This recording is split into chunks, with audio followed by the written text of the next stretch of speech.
موسیٰ نے اپنا عصا دریائے نیل کے اوپر مارا. وہ تمام واقعات آپ کے سنو میں قرآنی واقعہ ہے, کوئی نئی چیز آپ کے سنو میں نہیں کرو. ظاہر مجھ سے زیادہ پڑھے لکھے لوگ موجود ہیں. میرا پیغام دوسرا ہے کہ حضرت موسیٰ نے دریا کے اندر عصا مارا. عصا کے اندر 12 راستے پیدا ہوئے. 12 یعنی حضرت موسیٰ نے بتا دیا کہ ہمیشہ 12 والوں کے ساتھ رہنا. 12 راستے ہیں کہ وہ نجات دیتے ہیں. 12 کا راستہ. چنانچہ حضرت موسیٰ نے عصا مارا, 12 راستے پیدا ہوئے اور نتیجہ یہ ہوا کہ قوم اس بنے ہوئے راستے سے نکلنے لگی. اچھا ادھر جب فرعون پہنچا اس نے دیکھا یہ جا رہے ہیں, چنانچہ اس نے بھی اپنا لشکر اتار لیا. اچھا اب کیا کروں, بات آ گئی ہے. ظاہر ہے کہ جملہ خطابت کا بھی ہے اور حقیقت کا بھی ہے کہ لکھنے والوں نے لکھا کہ اس نے اپنا لشکر دریا میں اتار دیا, مگر لکھنے والوں نے یہ بھی لکھا ہے کہ دراصل بات یہ تھی کہ وہ جانتا تھا کہ یہ نبی ہے, یہ اللہ کا نمائندہ ہے, اس کے لیے راستہ بنا ہے, میرے لیے یہ راستہ نہیں بنا ہے. تو وہ چاہتا نہیں تھا کہ اترے, مگر ابھی وہ چاہ نہیں رہا تھا کہ اس دریا کے اندر اترے. مگر ایک فرشتہ گھوڑی کی شکل میں آیا اور وہ اس راستے کے اوپر کود گیا. چنانچہ فرعون کے گھوڑے نے جو گھوڑی کو کودتے ہوئے دیکھا تو وہ بھی اس کے پیچھے کود گیا, اور جب ظاہر ہے کہ وہ آگے گیا تو پوری قوم بھی اس کے پیچھے چلی گئی. چنانچہ اب ایک بات میرے ذہن میں آئی کہ ایک مادہ نے پوری قوم کو ڈبو دیا.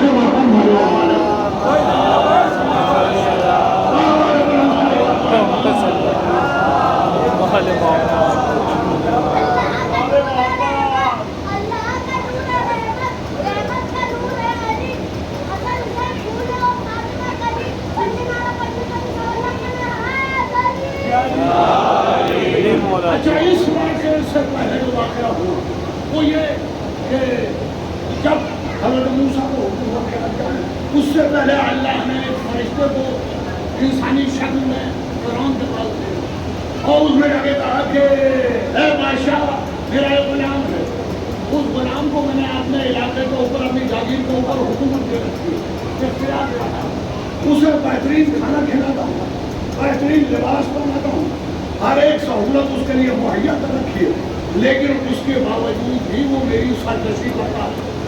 تو اب میں کیا کروں گا؟ تو فرعون نے کہا کہ ایسے سرکش غلام کو تو دریائے نیل کے اندر ڈبو دینا چاہیے. تو اس نے کہا کہ اچھا تو پھر اپنے اس فیصلے کو آپ لکھ کر اور مہر لگا کے دے دیجیے تاکہ میں اسے ڈباؤں تو میرے اوپر کوئی اعتراض نہ کرے. چنانچہ فرعون نے وہ فیصلہ لکھوایا, مہر کر کے سپرد کر دیا. جس وقت فرعون ڈوبنے لگا تو اس نے کہا کہ میں اللہ کے اوپر ایمان لایا اور میں موسیٰ کے رب کے اوپر ایمان لایا. اس وقت وہ فرشتہ نازل ہوا اور اس نے کہا کہ اب آتا ہے توبہ کی طرف سے. جب توبہ کے راستے بند ہو چکے, یاد رکھیے کہ توبہ کا راستہ تب تک کھلا ہوا ہے جب تک موت کا فرشتہ آپ کو نظر نہ آئے. اور اس نے وہ فیصلہ دکھایا کہ یہ تیرا ہی فیصلہ ہے کہ سرکش غلام کو ڈبو دیا جائے. تو تجھ جیسا سرکش غلام کہاں ملے گا کہ اللہ نے حکومت بھی دی, تاج بھی دیا, تخت بھی دیا, لشکر بھی دیا, اور تم اللہ کے مقابلے پہ آ گیا, تجھے غرق کیا جاتا ہے. فرعون کو غرق کر دیا گیا پورے لشکر کے ساتھ. صلوات ہے محمد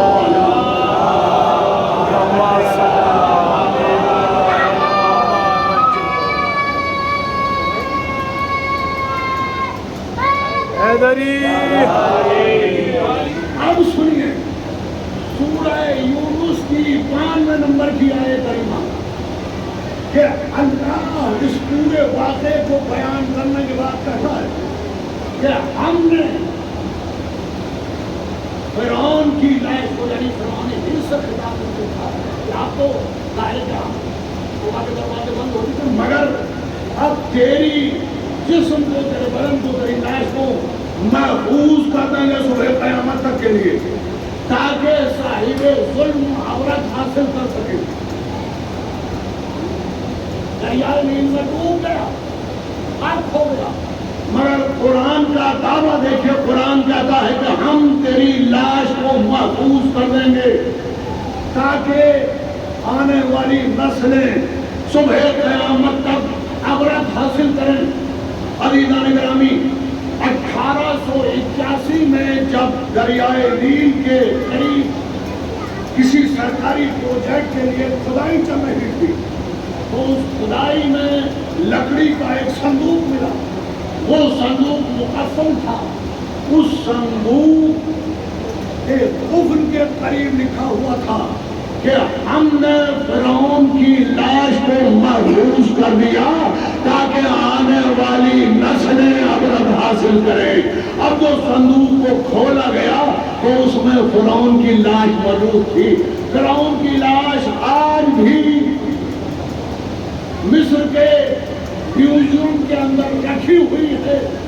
قرآن کا یہ چیتا جاویدہ معجزہ ہے کہ اللہ نے یہ پیشین گوئی کی تھی کہ ہم تیری لاش کو محفوظ کر دیں گے تاکہ ظالم عبرت حاصل کرے. چنانچہ فرعون کی لاش آج بھی مصر کے میوزیم کے اندر محفوظ ہے. اور ظاہر ہے کہ کسی آسمانی کتاب نے یہ دعویٰ نہیں کیا، کسی آسمانی کتاب نے یہ پیشین گوئی نہیں کی. حالانکہ پیغمبر سے پہلے کا واقعہ ہے. نہ توریت میں یہ دعویٰ ملے گا، نہ انجیل میں یہ دعویٰ ملے گا، نہ زبور میں یہ دعویٰ ملے گا. صرف قرآن نے یہ دعویٰ کیا. جو یہودی اور عیسائی یہ کہتے تھے کہ پیغمبر نے یہ تمام باتیں ہماری کتابوں سے لے لی ہیں اور ان کو رقم کرا دیتے ہیں، تو قرآن نے یہ اعلان کر کے بتایا کہ دیکھو ہم یہ پیشین گوئی کر رہے ہیں، تم بتاؤ کہ یہ پیشین گوئی کہاں سے آئی ہے. صلوات پڑھیں محمد و آل محمد.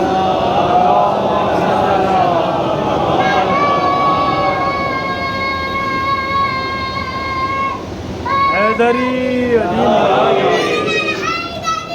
علی مولا یا علی یا علی علی یا علی یا علی یا علی یا علی علی مولا علی مولا یا علی علی یا علی علی حیدری یا علی علی. اللہم صلی علی محمد وآل محمد.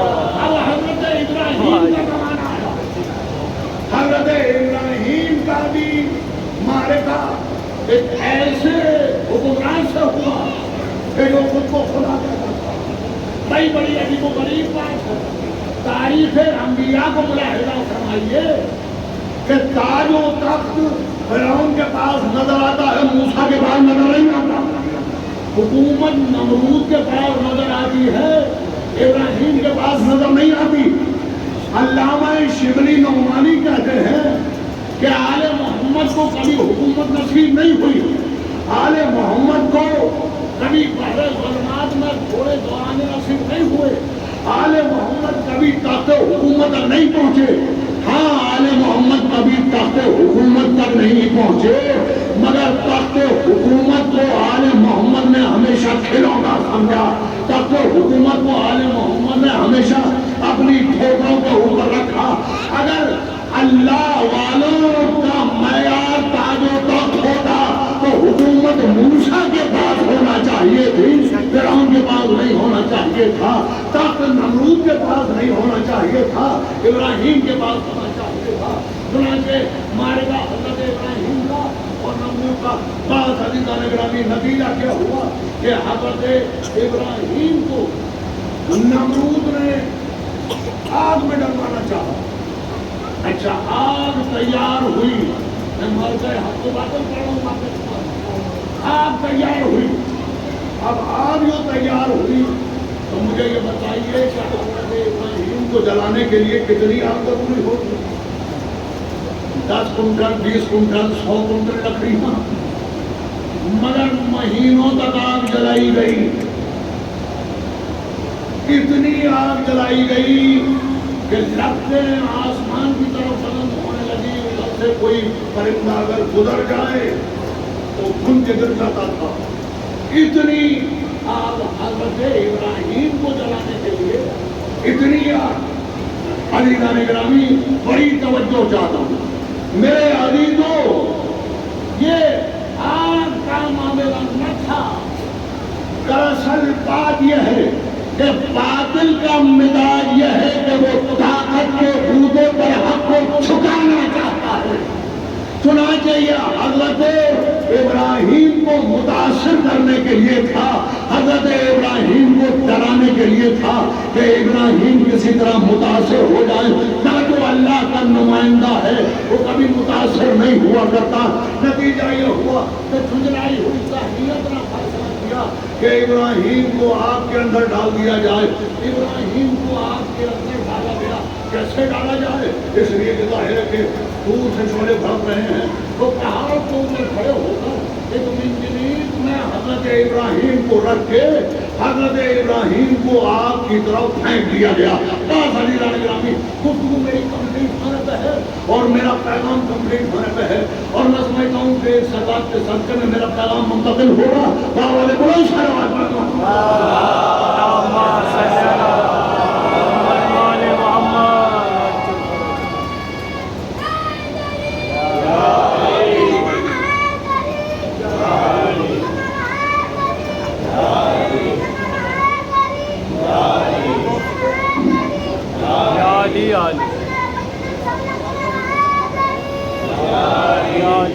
پھینک دیا حضرت ابراہیم کو.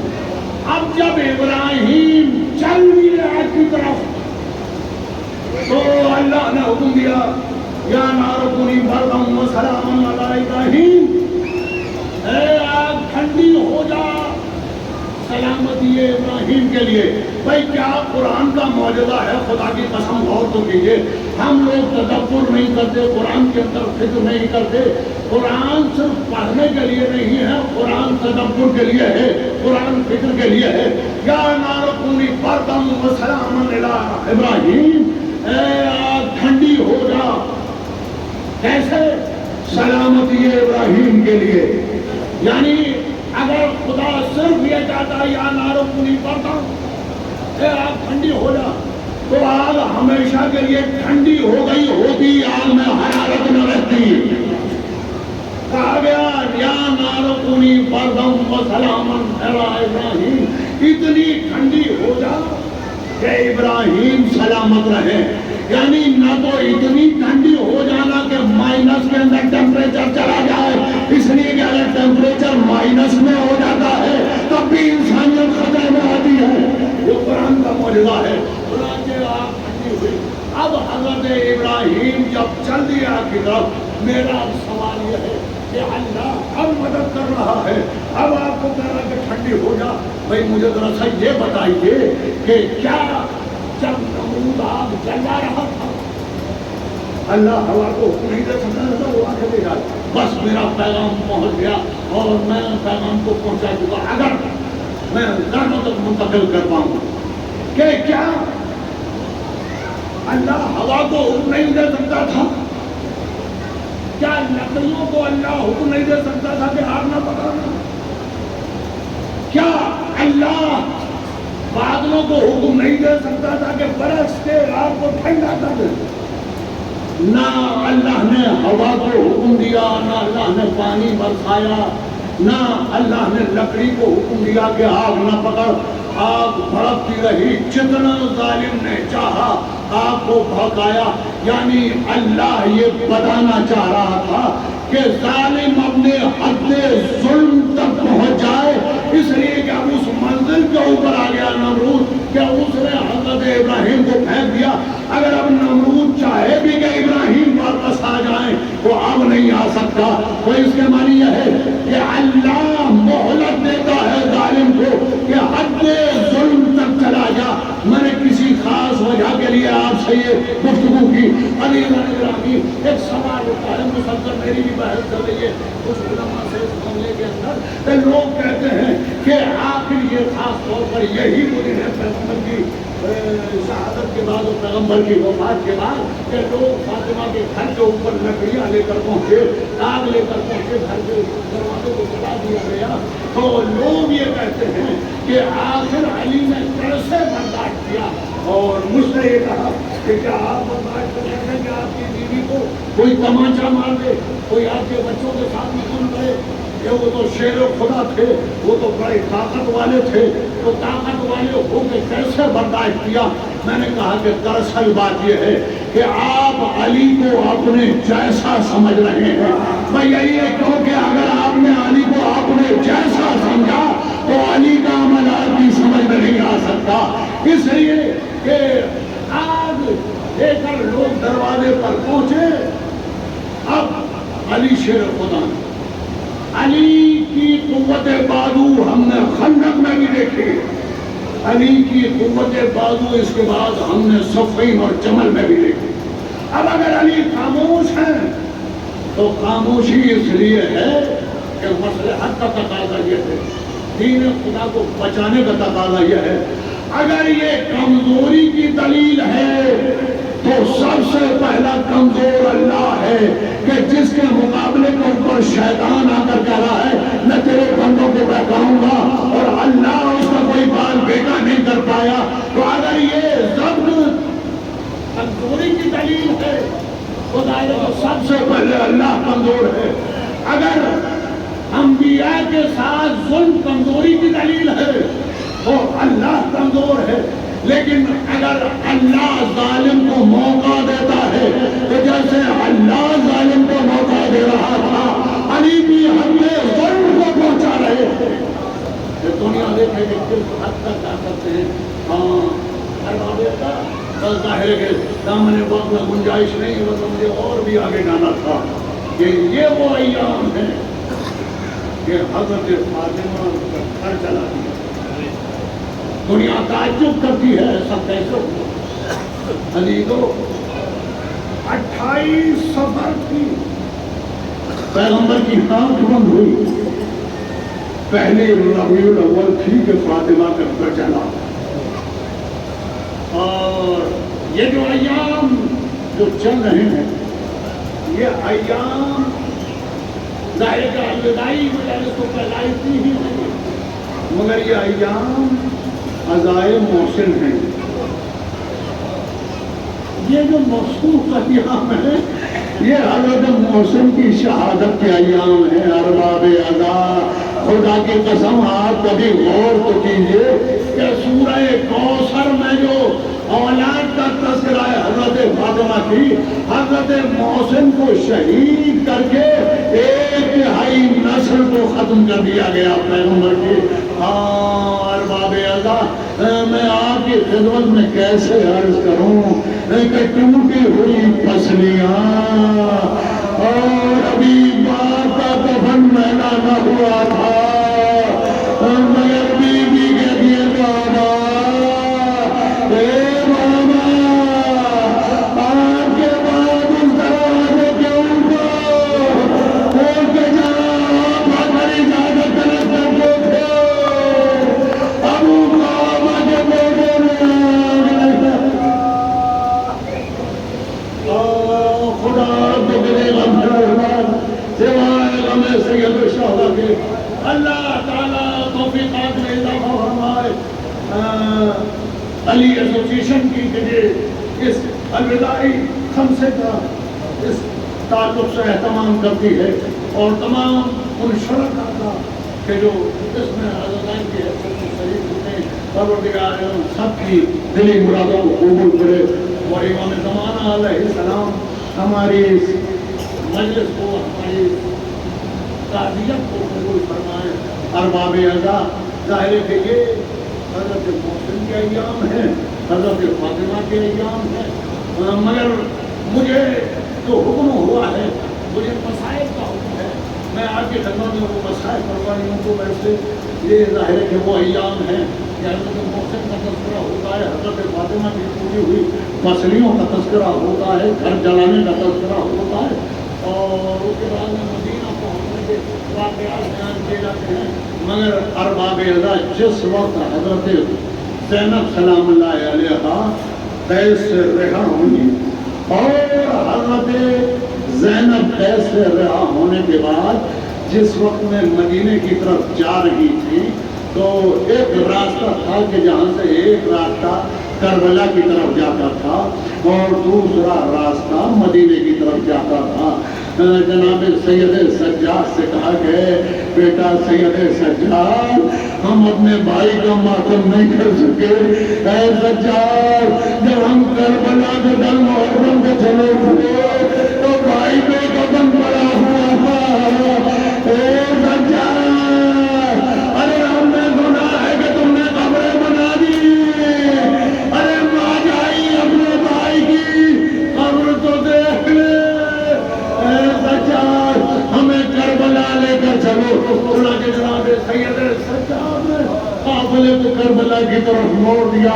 ہاں ارباب ادا قافلوں کو کربلا کی طرف موڑا، اور جب قافلہ کربلا کی طرف موڑا تو تاریخ دو واقعات بیان کرتی ہے کہ ادھر سے یہ قافلہ کربلا کے قریب پہنچنے والا تھا اور مدینے سے ایک صحابی رسول حضرت جابر بن عبداللہ انصاری پیغمبر کے بڑے لاڈلے صحابی تھے، جب انہوں نے سنا کہ کربلا کے اندر نواز رسول شہید کر دیا گیا، نابینا ہو رہے تھے، تو اپنے غلام کو لے کے اس نیت سے نکلے کہ امام حسین علیہ السلام کی قبر کی زیارت کروں۔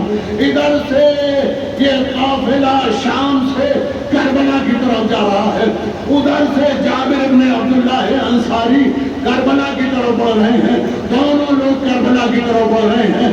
ابھی غازی بی زینب کا قافلہ پیچھے ہے کہ کربلا میں پہلے جابر بن عبداللہ انصاری پہنچ گئے۔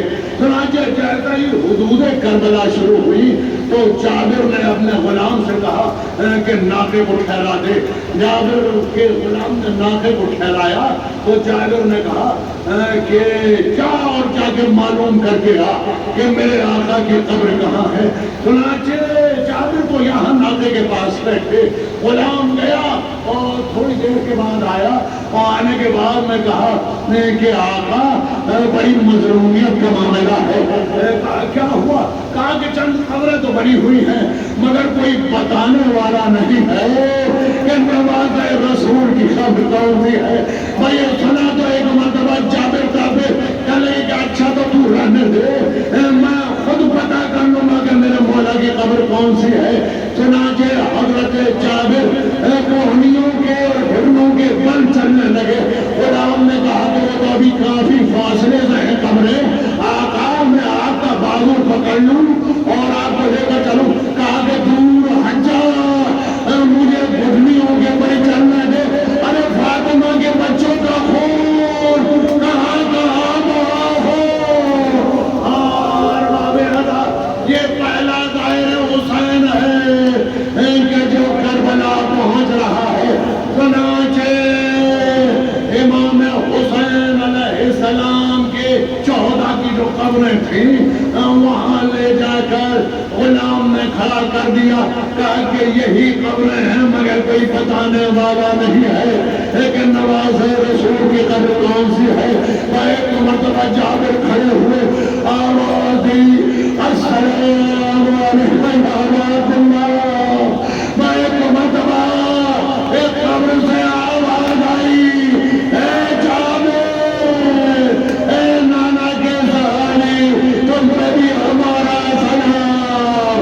اب تو جابر میری آواز سنے، ایک مرتبہ قبر سے نکل گیا، آؤ میرے مظلوم، ارے کیا بات مانا اسی لیے چکیاں پیس کر پانا تھا۔ جابر بڑی دیر تک ماتم کرتے رہے، اچانک قبریں حسین ہلی، آواز آئی جابر ہٹو، جلدی ہٹو، دور ہٹ کر کھڑے ہو جاؤ۔ ایک مرتبہ جابر کانپ کر اٹھے، مولا کیا مجھ سے کوئی خطا ہو گئی، کیا مجھ سے کوئی تقصیر ہو گئی، مولا مجھے کہوں ہے۔ کہا نہیں جابر تم سے کوئی تقصیر نہیں ہوئی، تم سے کوئی خطا نہیں ہوئی۔ کہا مولا مجھے قبر سے ہٹاتے کیوں ہیں؟ کہا کہ جابر جلدی ہٹ جا، قبر سے بہت دور چلا جا۔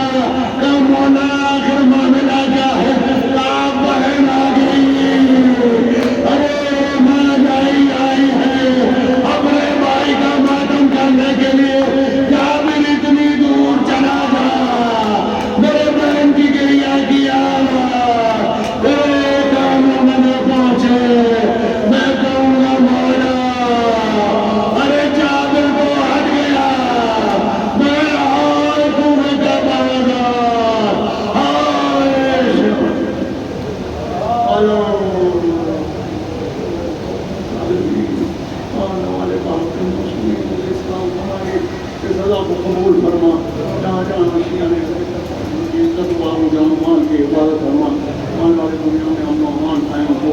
امام زمانہ علیہ السلام کے ظہور میں تعجیل فرما اور ان کے ناصر اور مددگار اور وفادار فرما.